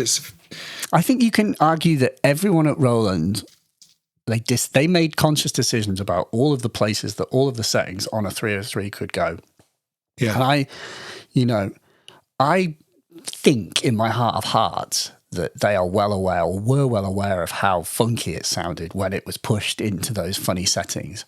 And as a designer, it's none of the settings the ranges that are available, the very limits of them, are not arrived at by accident. They're tested and checked, and there's a point where you make a conscious decision that the extent to which that this value applies and which or is, and where that one is you have control over it, and you don't just arrive at it arbitrarily. You do, but I think there's an interesting, because there is, there's an interesting thing. I think it was Emily from Mutables talks about. There's something about identifying the sweet spots, and there's something like in the a Dave Smith instrument, you can see that an awful lot of work has gone into it, and it is kind of correct in those things. You can see that in a Buchla instrument, the approach is very, very different, and there are lots of points in an instrument that are not sweet. There are lots of ways you can have the thing set where it doesn't make any noises. There are things where you think more work could have gone in to get broader sweet spots, and more, if that was what somebody was going for. But that, I think, also is probably thinking more about the much more boutique, almost nearer the DIY world than what, in many ways, you're talking about. Like, as you say, a Roland, a Make Noise, Mutable Instruments are unlikely to produce instruments that haven't had that level of effort and thought and polish gone into them to get the sweet spots, as large as they can be. And it may be that by doing that, they've polished off some of the quirkier things. But yeah, maybe. There's definitely, I just think, returning to that idea is that the things that I would demonstrate, and the difference between like a review and a demo is like that fact that the difference is that a demo doesn't have that stage where you say, well, it's not very good at this, or it doesn't do that, or it's expensive, or it only does this one thing, that I'm showing you here. And I suppose like there's always a part of me that thinks subconsciously or unconsciously, I'm just like, you surely are all aware that like what it doesn't do should be self-evident. If you can read a spec sheet, you should know what this is capable of and what is not capable of. And the demo is going to show its strengths. It's going to show it doing the thing it's absolutely the best at. If I'm not showing a certain thing, then maybe it can't do that. But there's nothing. But that does. If you think of really good review, like if you think of a sound-on-sound review, is generally a well-constructed, well-understood review done by somebody who's seen a lot of things like this before. For example, they would say, this is unusually expensive. But I would imagine when you're reviewing something, you will also be quite conscious of that. And you will be, when you're presenting something, you will be explaining why this is expensive. And you will be addressing that in a way, wouldn't you? I actually don't. I don't think I mentioned costs like hardly at all in any of the things. I just think it's not really for me to say, because it's not, the cost of something is relative. If you're earning a lot of money, then £500 for a 101 inspired synthesizer module is not excessive money, because it's cheaper than an actual 101, which is probably 800 quid. So, and that's true. I've made like demos of things that are quite expensive. But then that term expensive, I think, is just very misleading. And there's one of your questions that I'm going to cherry pick here, which is misapprehensions that you've heard about the music industry. And I think that one of the misapprehensions is like that gear is expensive. And I really don't think it is. I can say that like, the people who work selling gear in the music technology industry don't make a fortune unless they're on a strong commission structure. And even then they don't make a fortune. There's a real misunderstanding about and I've talked about it on this podcast and in other videos, how, people need to understand that like the cost of a device is not just the cost of the bill of materials. There's lots of other overheads and factors. And, in the case of the retailer then, and distributors as well, that are sometimes in the path, then there are other agents that take a cut, and that does change the cost of things, because of course there has to be margin built in. But none of these people are ripping you off, I think is the sort of, is what I would say. Like, really, I would not, I can assure people that no one is kind of like, cackling, like, when the door is shut, saying like, amazing, like it cost £3 to make this polysynth and we sell it for £2,000. It's like, it's just unfortunately not the case. And, it's actually quite a hard industry to survive in, and that's why you get a lot of, especially like, in the niches, you get modular brands that are going out of business, and you get there isn't an Apple or a Tesla of music gear. No, but there are big corporations that are doing on high levels. Not ones that are spectacularly well valued and enormously growing. I mean, that's the thing. It's not. It's not like no one's growing exponentially. There's no VCs piling in to put in tens of millions of pounds into somebody making. There are. But well, there was one in London, yes, but that didn't end well. But those aren't common, is the point, and but that's because I think people. Another misapprehension is the gross misunderstanding of the size of the industry and how small it really is comparatively, and how that. So, really what's an example of that? Well, we've talked about the fact that, I've mentioned this before, and I mentioned this in a video, but the cost of making a case.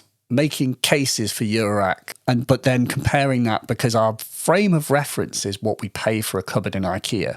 An IKEA Rast, which you put your shoes on, which happens to also be 19 inches wide, can be made into a modular case, and you could make a case that, well, that's only £20. So how on earth can you charge me £300? But then. I recently, I remember I mentioned to you last year about this whole DIY bar top arcade project. Oh, yes. Do you remember that? How's that going? Yeah, great. I finished one a year later with the impending doom of this Christmas. I was like, I have to finish this for my brother, because I was making one for my brother. And so I was like, I've got to finish it because it's Christmas again. So literally that was his Secret Santa from the last year. And I'm giving it to him this year, but let's not worry about that. Just like the amount of work that goes into every curve and every section and every bit has to be considered and prepared for and thought for and planned for and checked and drawn and punched and sanded and connected and finished and then sanded and waxed and sanded and waxed. Yeah. And it all has to be constructed and put together, and it takes it took two people 2 full days. It's pretty much the equivalent time of about 2 full days to put together what I foolishly was just like, well, it's just 2 sides with some planks that support the center sections just to be the surfaces. And it took a long time to do. And but the reason why it took a long time to do is because you can't just be thrown together arbitrarily. It's exposed and you will be seeing it. You need to make sure it's precise and it's not overlapping. It needs to be done right, and that means every stage needs to be considered. There's a reason why no one's come out with the £50 case. Like, everyone thinks, well, why is it not £50? Well, do you note that no one has done it? And it's not a even Behringer hasn't done it. Exactly. Even Behringer couldn't do it for £50. We do seem to have this conversation every time, don't we? We do, yeah. No, but it's definitely a misapprehension. And I think it affects everything, because anytime some new piece of gear comes out, the ultimate question is like, can I afford it? And I don't know. It's just, I suppose I would just assure people that no one's you're not being hoodwinked by any of this gear. And I think it's generally, I just think it's all a lot better than people give it credit for. It's it's a lot of it's very well made. Things that are expensive, generally, they would like to make them for less money. Absolutely. But they can't. And if you get, like those monitors are proper, nice, expensive monitors made out of enormous slabs of cast aluminium. I've been to the factory there in Finland. I've been there. I've been naked in a sauna there. I really have. And that question of how big these, so like a company like Genelec, how is that 10,000 people? Is it 20 people? What No. what does it look like when you encounter companies like that? When you go to Genelec, it's in a beautiful wood. You drive through like these straight roads with like trees on either side, and then you come into you drive down a little driveway, and then you just come to this in the woods. There's literally a wood, and there's a lake, and there's this sort of warehousey building with little offices attached to it, and it's just really like an office. It's just really nice. And the people are, I mean, there's a tremendous kind of consideration is the best way I can put it. Like the Finnish sort of like mindset is to be very thoughtful and considered and do things for the right reasons. And that means environmental things. And at that company, from being on the inside and actually going and talking to them and seeing it, it's not something. I think a lot of companies, it's a kind of thing where you're like, well, we've got to have a policy of, we've got to say that we want to save the planet whilst pumping loads of stuff in, But I mean, Genelec actually made a speaker out of like recycled material. But no, I don't think anyone really remembers, but these M series were literally made from material that was like organic, that was pumped into like shapes. There are people who genuinely care about the things that they are making. That they're good products and that they last. And in a way, I could make the fact that you've got, how long have you had those 80, 20s, I 30s? bought them secondhand about 3 years ago, and I paid what I paid because I was certain that I wasn't going to need other ones. Yeah. And I imagine the cost of ownership will be like about 100 quid if I, for whatever reason, if I decide to sell them in 2 or 3 years, which I'm not planning to. I was selling 80 10s and 20s and 30s. Well, actually 80 20s, 30s and 40s were at Turnkey in 2006 when I was there, and it's 2022. And I mean, this is obviously a Model 2 or something. Well, yeah, they are like Model D, so there is is like an A, B, C, D, and really all that changes is just the like power consumption, electronics. They change stuff to do with the way that the power switch works to make it more power efficient, things like that, so that it had less current draw, things like that. Yeah. And that's all that they've changed. And it's the thing that the way I think about it is it's a bit like it's a weird analogy, but they're like guns. Like a gun, there's a reason like the Colt 911 is 1911 is because it was made in 1911 and it still fires like lead bullet, a bullet of lead really fast in the direction it's pointed, just as well now as it did then. And at the end of the day, if the bullet fires lead very fast in the right direction, then or the gun does, then that's a gun doing just as good a job now as it was, 111 years ago. But I mean, like, I'm not completely happy with your gun metaphor, but I do understand. I think of another one, which is just that they were really good speakers then. And I suppose what is a credit to Genelec is that they don't have planned obsolescence where it's that we have a new model every year. It's like they do have new models, but when there's a new technology like DSP, or better power consumption specs, things like that they can improve, like they auto power off like the newer ones, and they'll auto power themselves back on when these do that. Yeah, my ones do that. When you turn the sound on, they go and they come back to life. And that's because they're conserving energy, Yeah. And that's a good example of like these companies are not like shysters that are like trying to con you out of. And maybe it's just a sort of bad assumption that people think that, but I just think there's this sense that like, wow, they're trying to rip us off, and it's really not. Like, and I wonder if maybe that's a sort of, because they are a very premium company. It's a bit like us going, oh, companies are great. I mean, we went to see Aston Martin and they're lovely. Yeah. I wonder if it, and actually, I think one of the things is that the vast majority of people who are trying to make a living in this business are in it because they're interested in it. So if you end up working for Motu, or you work for Sequential, or you work for Sennheiser, it's not because you can't get a job somewhere else. It's because you're into this. And it's when I did a project in the fashion industry, it was exactly the same. If you're an accountant at Prada, pretty good chances because you're interested in Prada. It's not just that you happen to be in Milan and you need a job.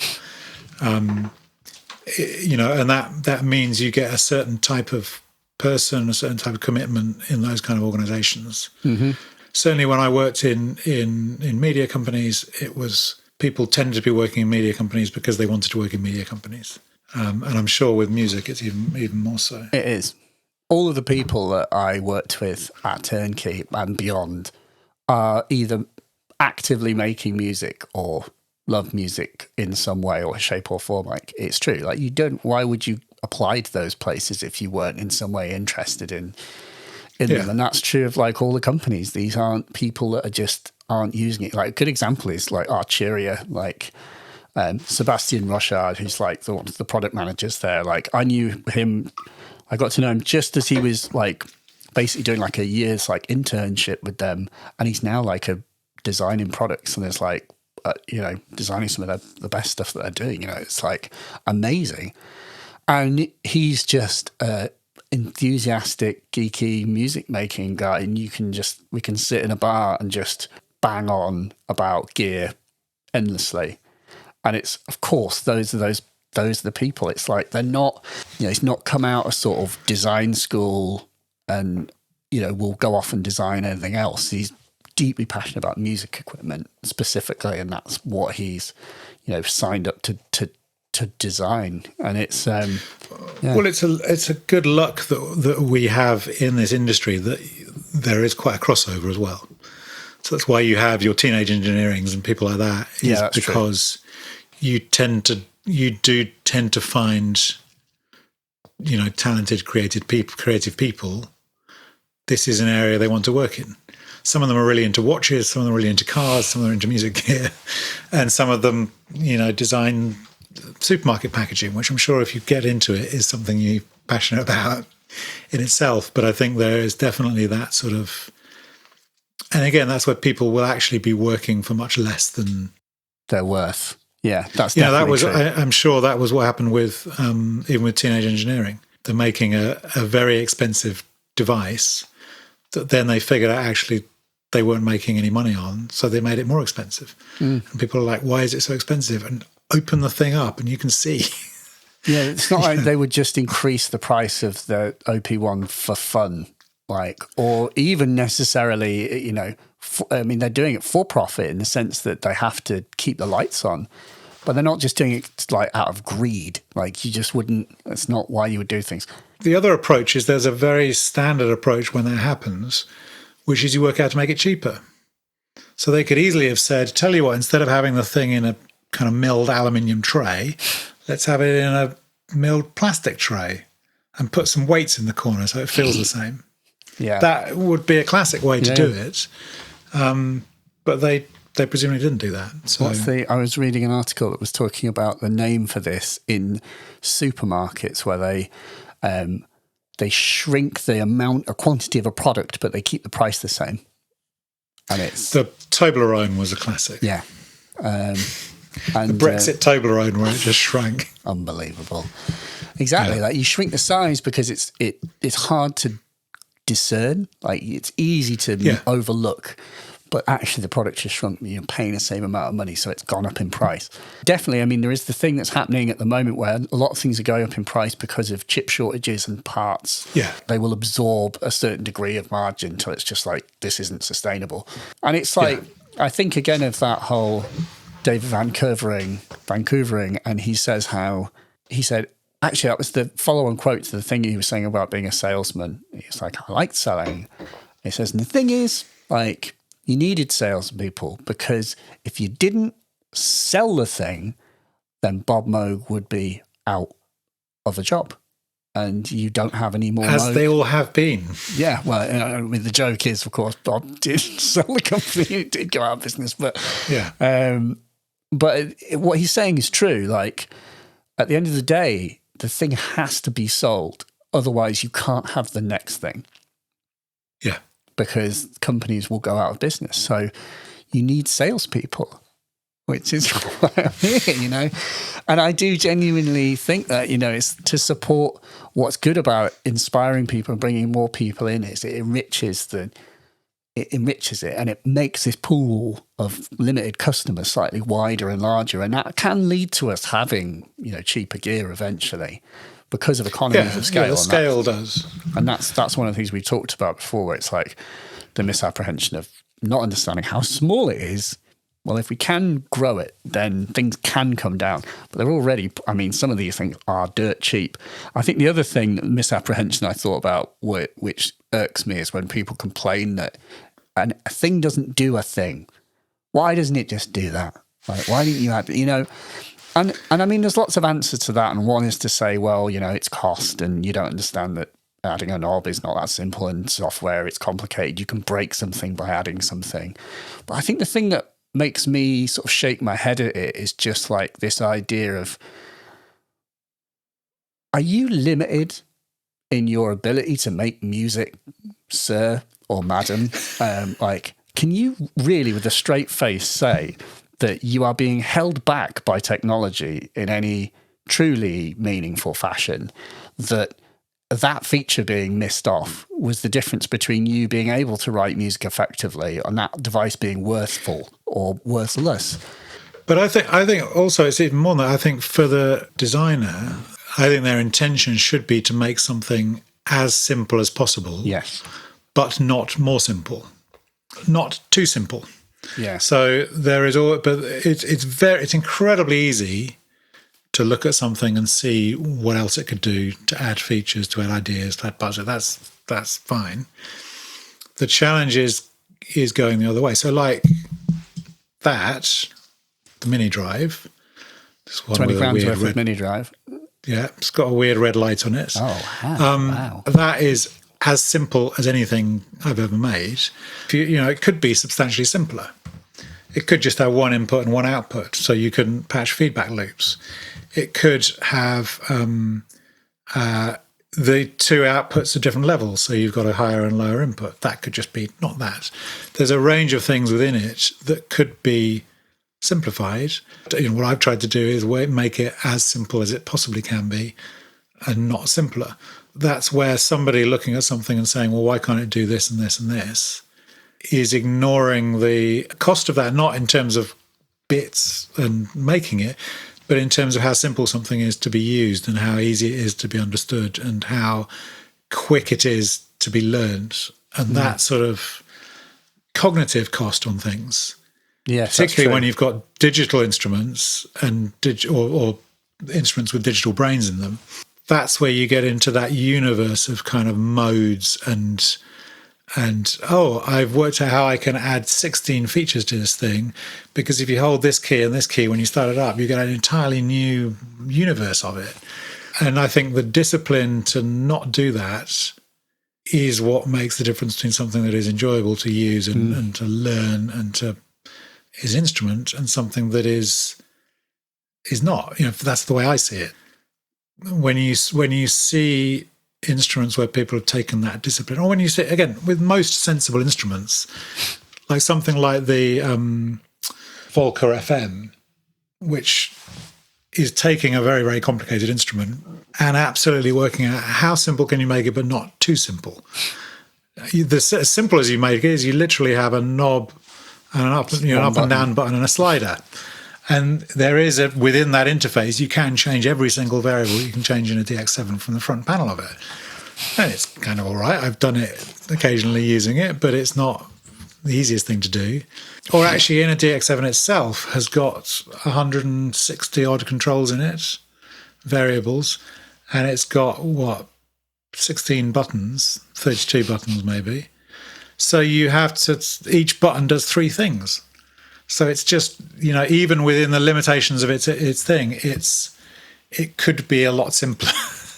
I just want to interject with an evil thought that you've just given me, which is like, I'd love to see someone make a worse interface, like for the DX7. What's the worst interface that you could possibly make for the DX7? I'm like, well, it would be things like the Ensoniq Mirage have those kind of interfaces, where it's literally an increment button and every control has to go through that. I was thinking something more on the kind of like semi-demonic level, where like in order for you to like change a parameter, you have to like say something or like type a sort of certain like code thing in exactly the right way just to increment by like one tiny value. Like, Have you seen that thing of worst possible volume controls? No, but I think that's what I'm describing. Somebody did exactly that with worst possible volume controls, and it have things like a pull-down list with 256 numbers in it, randomly ordered. It's got one where you pull back, that's brilliant, like a catapult, and you have to shoot a ball to land at the volume point. It's a few years ago. It's an amazing thing of the worst possible volume controls. That is exactly what I'm describing. It's got one where I think you move your laptop and the accelerometer steers it to the right level. Oh God, I don't know why that sort of fills me with such joy. Just like it's the opposite of great. I mean, I want to see a DX7 version of that. Oh man. Yes. So yeah, I think everything's good. You're not being ripped off. Except when you can't afford something, then just buy the cheaper option or just use a computer because. Just use a computer. Use Pure Data. I mean, just use Pure Data. It's free. I don't know. You just use a Raspberry Pi the one that you get off the front cover of a magazine. It costs £5 and make some. That can probably run Pure Data, can't it? And Raspberry Pi can definitely, yeah. Yeah. So I don't think you can buy Raspberry Pis anymore though because of the chip shortage. Oh God. I believe they're now quite expensive. Now the £1,000. The fiver is the They're going on Reverb. Shit. For 20 grand, like your mini drive. Well, do you have any more questions? What's the future of music? No, I think what's the future of music technology? I think people now have a much clearer idea of who you are than they did before you came on this podcast. I hope so. Yeah, thanks for having me. Enjoyed it.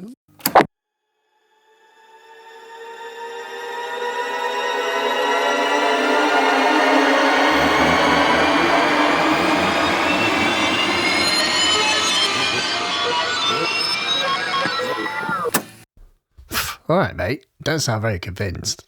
I was. I don't know why I sounded so not convinced. But it was late. Tom, thank you for kindly interviewing me. That was weird, wasn't it? It was a bit weird. But of course, Tom is a professional. He is a journalist at heart, or has been certainly. And so I felt I was in very good hands. And of course, as you can tell, it was allowed to just spiral into chat about anything and everything. So I hope you found it valuable or got something from it. I often reflect back on the conversation, although on this occasion the conversation was kind of focused around my own thoughts. And I think there's that sort of point where I wanted to sort of just elaborate on the difference between a review and a demo. It's something that Tom highlighted as a thing that he was kind of interested to hear about. And I think I can sum up, go further, gear is intensely personal. And I think, on some level, the function of a demo is to let you have an opportunity, by proxy, to experience what a piece of gear is designed to do best. Or in some cases, what it isn't even designed to do, that the demoer works out. But ultimately, the decision about whether to be excited or not comes from your genuine reaction. I may get excited, and I do, when I make demos, because I am genuinely excited to have captured something that I feel is musically valuable. But at the end of the day, I feel I have such a clear conscience in the idea of making what is basically marketing materials for products, because the products speak for themselves in the demo. A demo is not me just talking exclusively about something. It's me showing you what it can do. And showing is proving. Nothing that's in these videos is faked. There's no video where I'm going to be I'll just actually use a plugin and fake the sound and then just make my hand movements match the thing. That's just not a thing. So it's all the genuine capabilities of the unit being demonstrated. And if people get objectively excited, or subjectively excited, I should say, then that is genuine. It's a true reflection of what the thing can do. the decision as to whether it's exciting, whether it's good, or whether it's valuable is yours, not mine. It's not mine to make. I can demonstrate excitement, but it's up to you whether you share in that excitement, whether you see, believe, and empathize or share that passion. Are you seeing it do something that you know you want or that you know you would be able to make use of? And that's on you, not on me. And that's sort of the difference between the review, because in a way, and I'm not dumping on reviews, because reviews do have a useful function of helping you understand context especially if you're new to a certain sector, if you're not aware of all of the different types of synth or different types of module, then I think it is hugely valuable that a reviewer can help give you some context that you may not have or possess because you just don't know yet. But I do think there's a difference when a reviewer is saying what they think. It's like reviewing music. It's like someone saying, I don't think this art is particularly valuable. But that's not theirs to say. How can they possibly say that art is more or less valuable? I find that whole thing completely crackers, because art it isn't even intensely personal. It really is only personal. Like, the only value of art is in what you perceive in it, because it's your world that you perceive. It's your person living this life. Whether or not someone says something is great, there's no relevance or no bearing on whether you might get value from that thing if you happen to be the one using it. And so, in that sense, if someone is to say that I think this tool is useless, or I think it's daft that this tool doesn't do that or that, maybe they're not aware of the fact that, to hit a certain price point, a manufacturer had to omit certain features, or that they did so intentionally because by adding those features, they were doing testing, or because of their own gut feeling, they felt that the device would become less useful because it would be bloated with features, or, that sort of thing. And it is absolutely a thing. And we kind of touched on that in the chat, but I didn't sort of implicitly state. I was going to say at one point that, everything is made to a price. That's another factor, is even things that you would think of as incredibly expensive are made to a price. And there's a really good example of what that looks like or doesn't look like. And that's Axel Hartmann's 20 synth. Go and look up Axel Hartmann's 20, which is a synth design. By the way, just quickly, Axel Hartmann is a interface and sort of a designer, basically, for synthesizers for hire. And lots of people in the industry use Axel Hartmann and his company Designbox as the designers to finish off the physical design of their devices. Hartmann's 20 is basically the Studio Logic Sledge engine in a chassis and design that, in his words, hasn't got any compromises. All of the compromises that you're not aware of have been taken away. And so this is truly a no compromise synth. And the price is 20,000 euros. So, and I mean, it's not for me to say kind of whether that should be considered expensive or not, because I don't understand all of the aspects that go into it. But what I do know is that manufacturers want to try and charge a price that is as competitive as it can be, while still allowing them to develop more products and obviously pay off the development of that machine, and for everyone involved to have a living and feed their children and buy a few synthesizers of their own. So it's interesting to see how far it can go, how expensive things can be versus what they actually are. And I think the final sort of point I want to make, and it's something that Tom was kind of saying by when he pulled out the QI70 and the DR55, when we talk about reviews versus demos, because a review is telling you what they think, it's their opinion then in the moment as to the value of something. I just think that Tom's point about pulling up those devices and saying, aren't they weird, these odd idiosyncratic things, he's kind of saying, in a way, they can be perceived as bad. It's like the rhythm wolf, it could be perceived as bad depending on the criteria that you apply to it. But give enough time, give enough inclination, and give someone limitations, someone who's passionate, who wants to do something desperately, and perhaps only has one of those devices, or that something strange speaks to them in those particular units, then they will make incredible music with what a reviewer may say, or what most people may say is a terrible piece of gear. And to bring it all back to Richard James, Selected Ambient Works 85 to 92 was made with arguably and probably mostly digital gear on an almost shoestring budget. And yet the music has endured for decades, which is all a long-winded way of saying, trust your gut, and you can make good music with anything, and you don't need much. Maybe just a computer, maybe just a QY70, or maybe a Rhythm Wolf and a 4-track and a shit ton of attitude. I think that would be great. So we return for more bleeps very soon. I have some very tasty guests in the pipeline. Stay tuned. Oh, and if you enjoy the podcast, do consider going to Patreon, patreon.com/Mylar Melodies.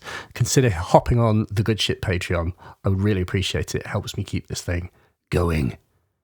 So, be well, and we'll see you next time.